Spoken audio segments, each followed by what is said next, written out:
नमस्कार, आपका बहुत बहुत स्वागत है। बिग डिबेट का वक्त हो गया है। मैं हूं आपके साथ अभिषेक तिवारी। मध्य प्रदेश में इन दिनों बीजेपी और कांग्रेस में मैराथन बैठकों का दौर जारी है।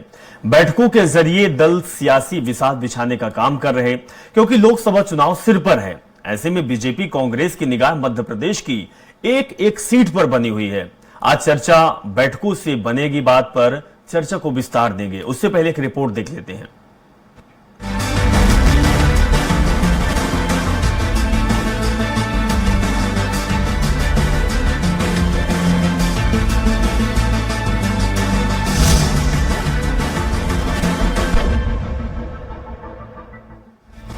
लेकर मध्य प्रदेश बीजेपी की बड़ी बैठक आयोजित होने जा रही है।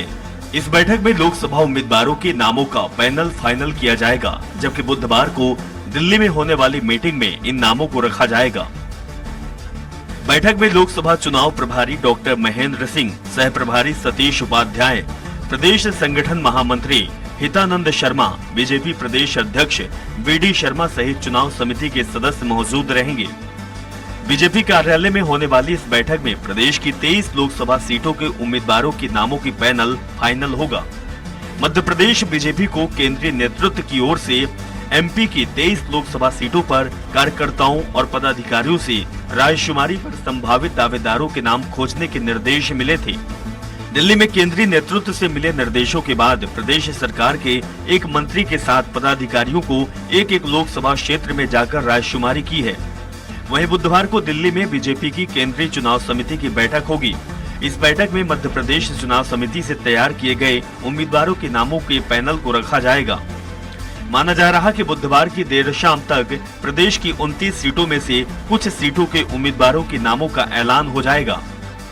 लोकसभा चुनाव को लेकर सभी पार्टियों की तैयारियां शुरू हो चुकी है। सभी पार्टियां प्रत्याशियों को लेकर मंथन कर रहे हैं। वहीं कांग्रेस में भी अगले पखवाड़े भर के बीच प्रत्याशियों के नामों की घोषणा हो जाएगी, क्योंकि स्क्रीनिंग कमेटी की बैठक में दावेदारों के नाम जा चुके हैं। प्रदेश में लोकसभा चुनाव को लेकर तैयारी आखिरी चरण में है। बहरहाल मध्य प्रदेश में लोकसभा चुनाव को लेकर बिसात बिछाई जा रही है। दोनों ही प्रमुख दल 24 को लेकर फूंक फूंक कर कदम रख रहे हैं। ऐसे में देखने वाली बात ये होगी कि बीजेपी और कांग्रेस में ये आखिर कौन सा दल अपने पहले पत्ते खोलता है। सलमान खान, स्वराज एक्सप्रेस, भोपाल। चलिए, बिग डिबेट में आज हम बात करेंगे क्या बैठकों से बात बनेगी, और इसी विषय पर बात करने के लिए हमारे साथ पैनल मौजूद है। खास मेहमान जुड़ गए हैं। बीजेपी प्रवक्ता अजय धवले जी हमारे साथ जुड़ गए हैं। अजय धवले जी, आपका बहुत बहुत स्वागत है। कांग्रेस प्रवक्ता सिद्धार्थ सिंह राजावत हमारे साथ जुड़े हुए हैं। सिद्धार्थ जी, आपका भी बहुत बहुत स्वागत है। और हमारे साथ वरिष्ठ पत्रकार अवधेश भार्गव जी जुड़े हुए हैं। भार्गव जी, आपका भी बहुत बहुत स्वागत है इस खास चर्चा में।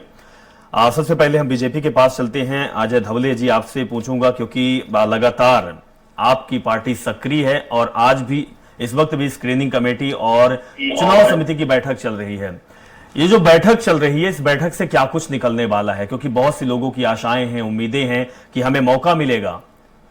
क्या प्रत्याशियों के जो चयन हो रहा है पुराने नामों पर या दांव खेला जाएगा, या तो फिर नए कोई प्रत्याशी उभर कर सामने आएंगे? क्योंकि लोगों की उम्मीदें बहुत है। अजय जी,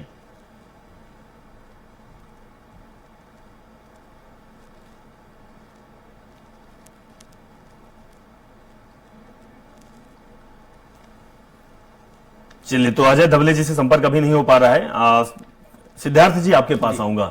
सिद्धार्थ जी, आपके पार्टी में भी जो पूरी पार्टी जो चल रही है वो नए सिरे से, नए लोग, नया जुनून, नया जोश, और आला कमान जो है मध्य प्रदेश का वो भी नया है, यूथ है। और ये भी कहा जा रहा है कि 50% हम युवाओं को मौका देंगे। क्या वो मौका मिलने वाला है? क्या कुछ निष्कर्ष और क्या कुछ चल रहा है आपकी पार्टी में? हमारे बीच आप उसको शेयर करिए।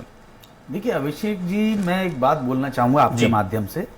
भारतीय जनता पार्टी विगत 10 से 15 साल से हमेशा एक ही प्रश्न चिन्ह उठाती थी कांग्रेस के ऊपर कि कांग्रेस कभी भी युवाओं को मौका नहीं दे रही है, कांग्रेस के अध्यक्ष युवा नहीं है, कांग्रेस युवाओं को टिकट नहीं देती है। पर मैं बता दूं कि जब से आपने देखा होगा कि 2018 में माननीय पूर्व मुख्यमंत्री और पूर्व प्रदेश अध्यक्ष माननीय कमलनाथ जी अध्यक्ष बने थे, तो उसकी कवायद चालू हो गई थी। आपने देखिए 19 के लोकसभा में सर्वप्रथम कांग्रेस पार्टी एकमात्र ऐसी पार्टी थी जिसमें से उन्होंने 19 में से 22 बिल्कुल नए चेहरे और युवाओं को मौका दिया था।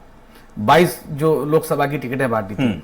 और उसके बाद आपने देखा था कि हमने 18 में भी हमारे जो 28 मंत्री थे, 28 मंत्री में से कम 20 मंत्री युवा थे। और सर्वप्रथम कांग्रेस पार्टी ने युवाओं को मौका दिया था।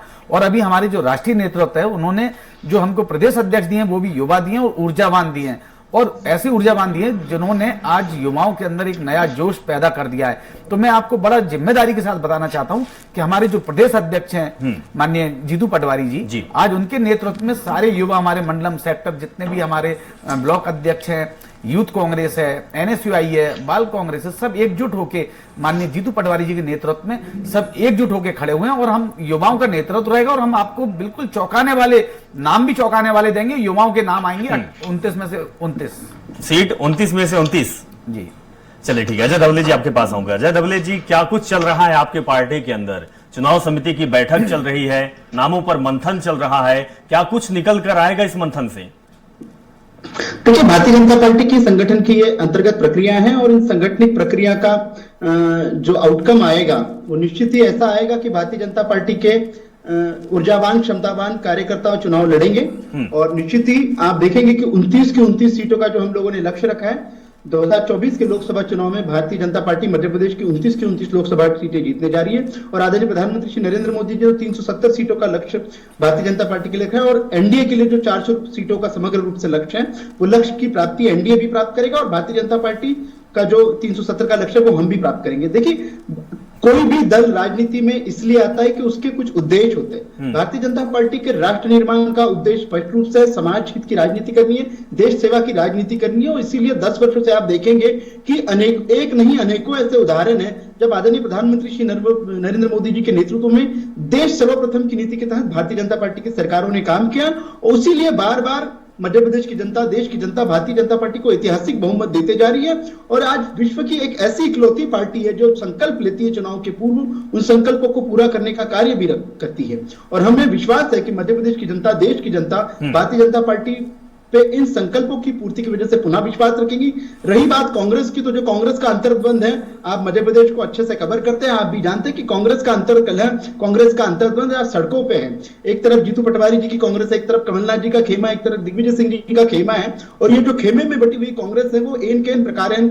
आज देखिए कि कांग्रेस के कई वरिष्ठ नेता चुनाव नहीं लड़ना चाह रहे।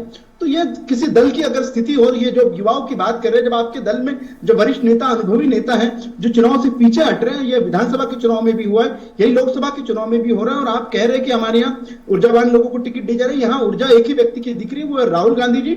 20 वर्षों से जिस व्यक्ति को लॉन्च करने के अनेक प्रयोग किए जा रहे हैं और वो प्रयोग असफल प्रयोग हो रहे हैं। तो मुझे लगता है कि जब कांग्रेस का अंतर्गत संगठन जब तक सुदृढ़ नहीं होगा, तब तक कांग्रेस का सर्वाइवल और रिवाइवल नहीं होगा। चल धवले जी, ऊर्जा तो खैर दिख ही रही है, बुलेट ट्रेन की स्पीड से आपने अपनी बात रखी है। भार्गव जी, जिस तरीके से भारतीय जनता पार्टी काम कर रही है, चाहे वो ग्राउंड की बात करें या फिर अपने बड़े नेताओं, पदाधिकारियों के बीच में सामंजस्य बैठाने का काम कर रही है, दूसरी तरफ कांग्रेस पार्टी की बात करें, कांग्रेस पार्टी में ठीक है नई ऊर्जा का संचार हुआ है, नया दायित्व मिला है, युवाओं को लग रहा है कि मौका मिलेगा। आपके नजरिए से कौन किस पर कितना भारी? क्या कांग्रेस पार्टी जिस तरीके से काम कर रही है और बीजेपी का जो मिशन 29 है, क्या पार लगा पाएगी? देखिए, अभी धवले जी भाजपा की रणनीति बता रहे थे, सिद्धार्थ जी कांग्रेस की रणनीति बता रहे थे। मुझे तो ये देख करके हैरत होती है कि वर्तमान में चुनाव जीतने के लिए केंद्र से मंत्री आता है कान में मंत्र फूकने, वो जीतने का मंत्र देके जाता है। पहले जो चुनाव होते थे वो पार्टी के विधायक के, सांसद के कार्यकलापों पे होते थे कि उन्होंने कितना विकास किया, कितना काम किया, कितनी जनता से नजदीकी बना के रखी। अब रहा ये कि युवाओं के हाथ में जो कमान कांग्रेस की आई है, तो सबसे बड़ी चीज ये है कि युवा कांग्रेस का जो कैडर हुआ करता था, आजकल वो ध्वस्त है। जिलों में कांग्रेस की पूरी कमेटियां नहीं है, युवक कांग्रेस का तो पता ही नहीं है, एनएसयूआई कहीं दिख नहीं रही है, सेवा दल शांत बैठा हुआ है, पता नहीं चालू भी है कि नहीं चालू है। भाजपा की जहां तक बात है तो भाजपा की भीड़ के साथ तो काफी भीड़ है, कार्यकर्ता बहुत हैं और तब इन्होंने 370 का नारा दे दिया है। लेकिन अगर आप जो वर्तमान सांसदों को आपने विधानसभा में उतार दिया और उनकी जगह तो आपको नए लोगों को देना है, अगर कहीं ऐसी रणनीति न अपना ले भाजपा कि अब उनको यहां से उठाकर फिर से सांसद का चुनाव लड़ा दे, क्योंकि भाजपा को कहीं ना कहीं पहले ये लग रहा था कि हो सकता है हम न जीत पाए, इसलिए सांसदों को विधायक के चुनाव में उतारा था। बैठकों का दौर चलता रहता है, चर्चाओं का दौर चलता रहता है, लेकिन होता वही है जो हाईकमान चाहता है, क्योंकि जब पार्टी बड़ी हो जाती है और पार्टी सत्ता में आ जाती है और लोकप्रिय हो जाती है तो फिर हाईकमान का डंडा चलने लगता है। पहले भाजपा का कोई हाईकमान नहीं था। मुझे याद है अटल जी अडवाणी जी जब अध्यक्ष रहे और केंद्र में भाजपा शासन 14 के पहले जो भी प्रदेश से मुख्यमंत्री रहे, इनको हाईकमान का डर नहीं हुआ करता था, समन्वय से काम चलता था। लेकिन आजकल, पहले कांग्रेस हाईकमान से डरती थी, हाईकमान के बिना नहीं चलता था। कांग्रेस हाईकमान चाहता था जिसको चाहे मुख्यमंत्री की कुर्सी से उतार के केंद्र में मंत्री बना देता था और केंद्र से आदमी भेज के मुख्यमंत्री बना देता था। तो कुल मिला करके अब हाईकमान का जहां तक चल रहा है, तो मुझे तो जनता के सामने इनको एक आदर्श पेश करना चाहिए कि जब आपने 70 से ज्यादा वालों को टिकट काटना शुरू कर दिए, तो सबसे पहले आदमी आचार्य श्री राम शर्मा योग निर्माण योजना वाले कहा करते थे कि जब हम अपने आप में सुधार करेंगे तो युग सुधर जाएगा। तो कम से कम केंद्र से ही शुरू होना चाहिए। उन सांसदों के टिकट काटिए आप जो 70 से ऊपर हो गए, उन युवाओं को मौका दो जिनके कंधे छिल गए हैं पालकी उठाए उठाए। जनता, मैं भोपाल की बात करूं, यहाँ की जो सांसद हैं, मैं भी उनका वोटर रहा हूं, मैंने भी वोट किया है, पूरे परिवार ने वोट किया, लेकिन हमने सांसद को आज तक अपने क्षेत्र में नहीं देखा है। सांसद का चुनाव विधायकों के कार्यकलापों पे होता है, वार्ड प्रतिनिधि के कार्यकलापों पे होता है, पार्टी प्रतिनिधियों के कार्यकलापों पे होता है। वो जितना अच्छा व्यवहार, जितनी पहुंच आम लोगों तक, वोटरों तक रखते हैं, उतना सांसद नहीं रख पाता है, और सांसद तो पार्टी के चुनाव निशान पर जीतता है।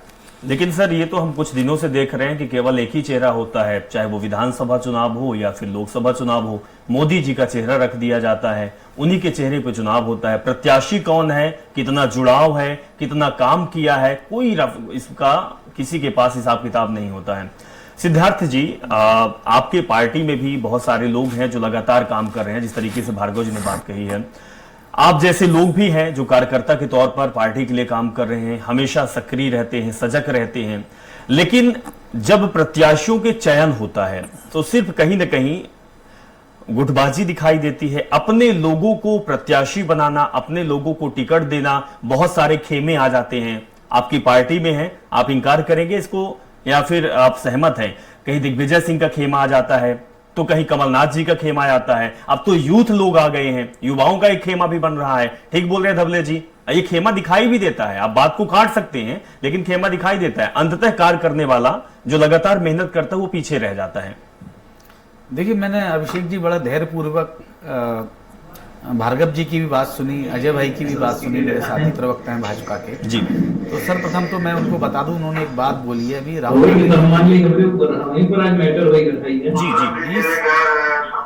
20 साल से राहुल गांधी को थोपा जा रहा है और वो अपने आप को कहीं ना कहीं स्थापित करने का प्रयास कर रहे हैं। तो मैं सर्वप्रथम उनको बता दूं कि राहुल गांधी जी वो व्यक्ति हैं, उनका जो व्यक्तित्व है कि 20 साल और इतनी हार झेलने के बाद भी आज भी वो तत्पर खड़े हुए हैं और डटे हुए हैं। और आज तक आप पुराने उनके जितने भी उनका आप ऑन रिकॉर्ड उठा के देख लीजिए, जो पब्लिक डोमेन में है, यूट्यूब में है, जितने उन्होंने बयान दिए, चाहे कोविड पे दिया हो, चाहे बेरोजगारी पे दिया हो, आप कोई सा भी उठा के देख लीजिए, चाहे पेटीएम पे दिया हो, आज वो कहीं ना कहीं जाके वो चरितार्थ हो रहे हैं, कहीं ना कहीं सही साबित हो रहे हैं। अब जैसा भार्गव जी ने बोला, मैं बड़ा सम्मान करता हूं, वरिष्ठ पत्रकार हैं, उन्होंने कई बात अच्छी बोली है, उस बात को बड़े दिल से स्वीकार करना चाहिए। तो मैं सर्वप्रथम तो अभी जैसे अजय भाई ने बोला था कि 3 खेमे हैं, एक माननीय दिग्विजय सिंह जी का खेमा बताया, एक कमलनाथ जी का खेमा बताया, और भी कई खेमे बताए। तो मैं सबसे पहले मैं अजय भाई से पूछना चाहता हूं कि इस विधानसभा चुनाव से पूर्व नाराज भाजपा, महाराज भाजपा, शिवराज भाजपा, कैलाश भाजपा और एक बीमार भाजपा थी और एक नरेंद्र भाजपा और जयवंत सिंह पवैया की भाजपा चल रही थी।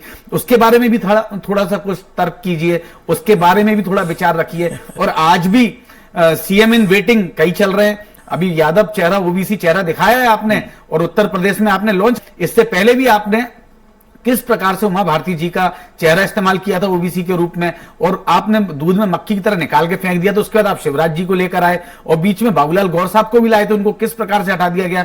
तो ये आपकी पार्टी के अंदर चलता है और शिवराज सिंह जी के नाम पे आप चुनाव लड़े और एंड टाइम पे आपने ले जाके मामा का घर बना के बैठा दिया। आज मामा का घर एक पट्टी लगी हुई है और वो बेचारे अपने भांजे भांजियों को ढूंढते घूम रहे हैं और भांजे भांजी मामा को ढूंढते घूम रहे हैं और जनता ठगी हुई महसूस कर रही है। तो क्या यही जो निरंतर जो चल रहा है, क्या यही आगे आने वाले समय में भी चलेगा? और जिस प्रकार से आपने मुझसे पूछा, मैं बड़े जिम्मेदारी के साथ बोलना चाहता हूं। अभी जैसे साहब बोल रहे थे भार्गव साहब कि कहीं भी यूथ कांग्रेस नहीं दिख रही है, कहीं भी एनएसयूआई नहीं दिख रही है, तो मैं आपको बता दूं कि निरंतर विगत 18 वर्ष में आज कांग्रेस आपको मध्य प्रदेश में खड़ी दिख रही है तो वो एनएसयूआई और यूथ कांग्रेस पे दिख रही है।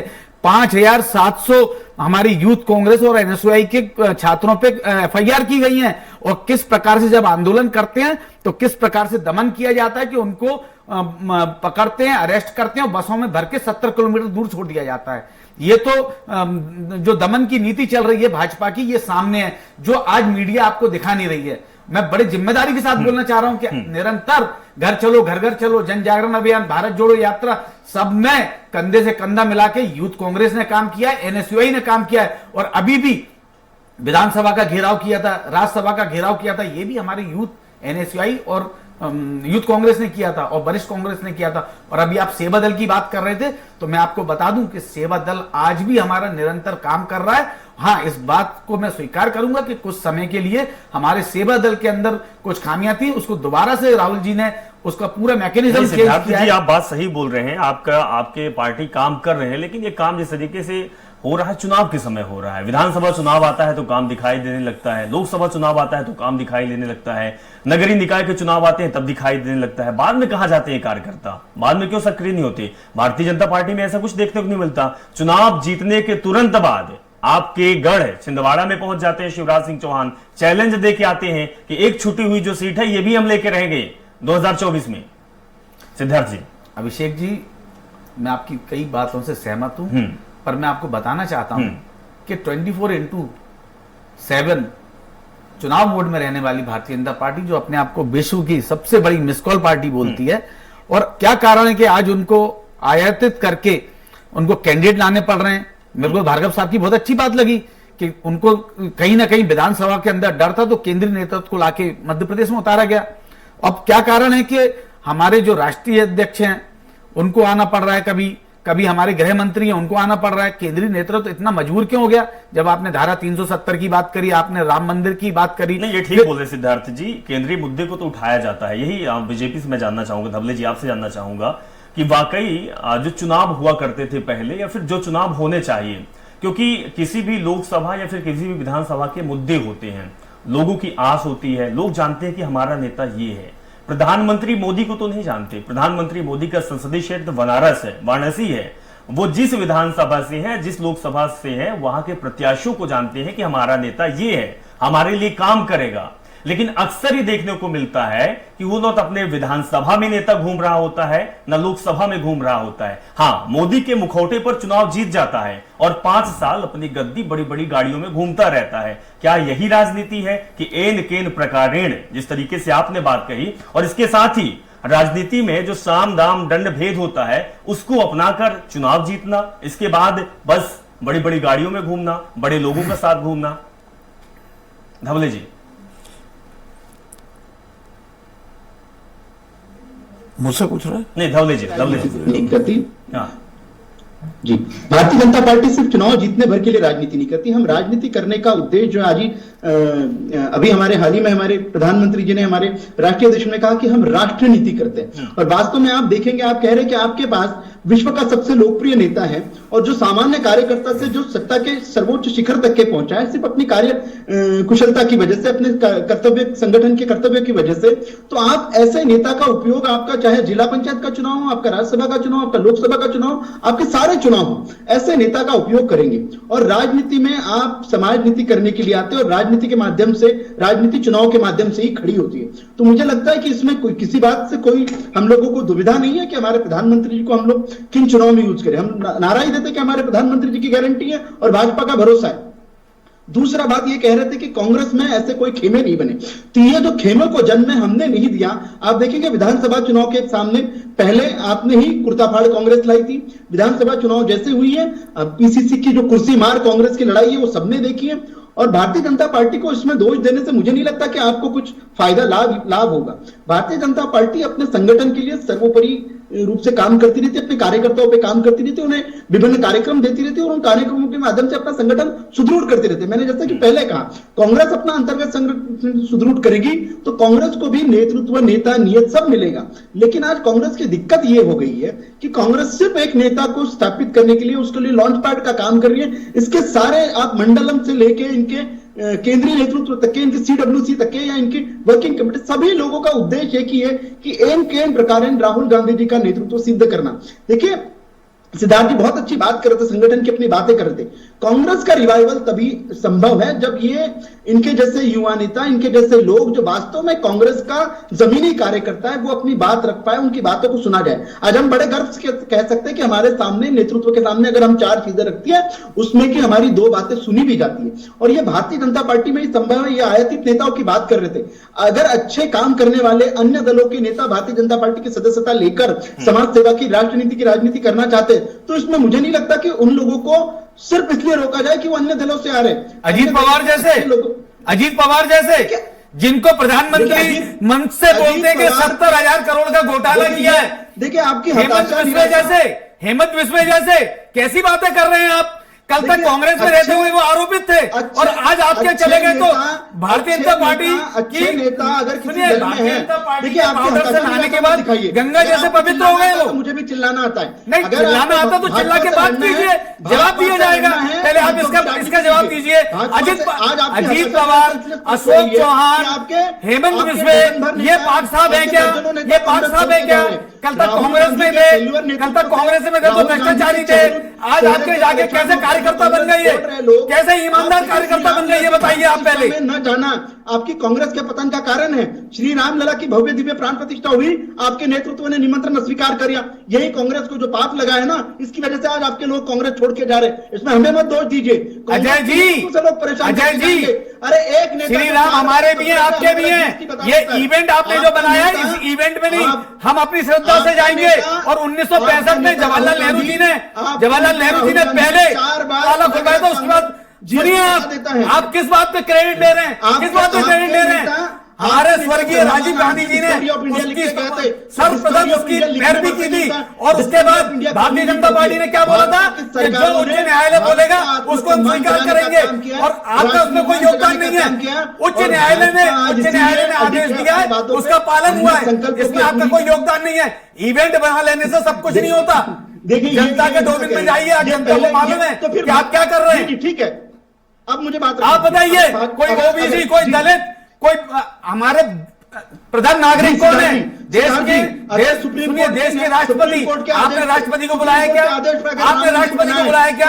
आपने सीधे हमारे राष्ट्रपति की बेइज्जती की उसमें। सवाल क्यों होता था कि तारीख आपने राष्ट्रपति को बुलाया क्या? क्योंकि वो आदिवासी थी। आप लोग दलित आदिवासी विरोधी हैं। आपके गोलवलकर जी की किताब पढ़ लीजिए, गोलवलकर जी ने क्या लिखा है, या आप सुनिए फ्रीडम एंड मिडनाइट पढ़ लीजिए, आप किताब पढ़िए। इतिहास में आपको बता देता हूँ, इतिहास में आपको बता देता हूँ, इतिहास में बात करिए, तथ्यों में बात करिए। फेसबुक और व्हाट्सएप यूनिवर्सिटी में मत चलाइए कि हमने निमंत्रण दिया और आप आए नहीं। किस हैसियत से किया था?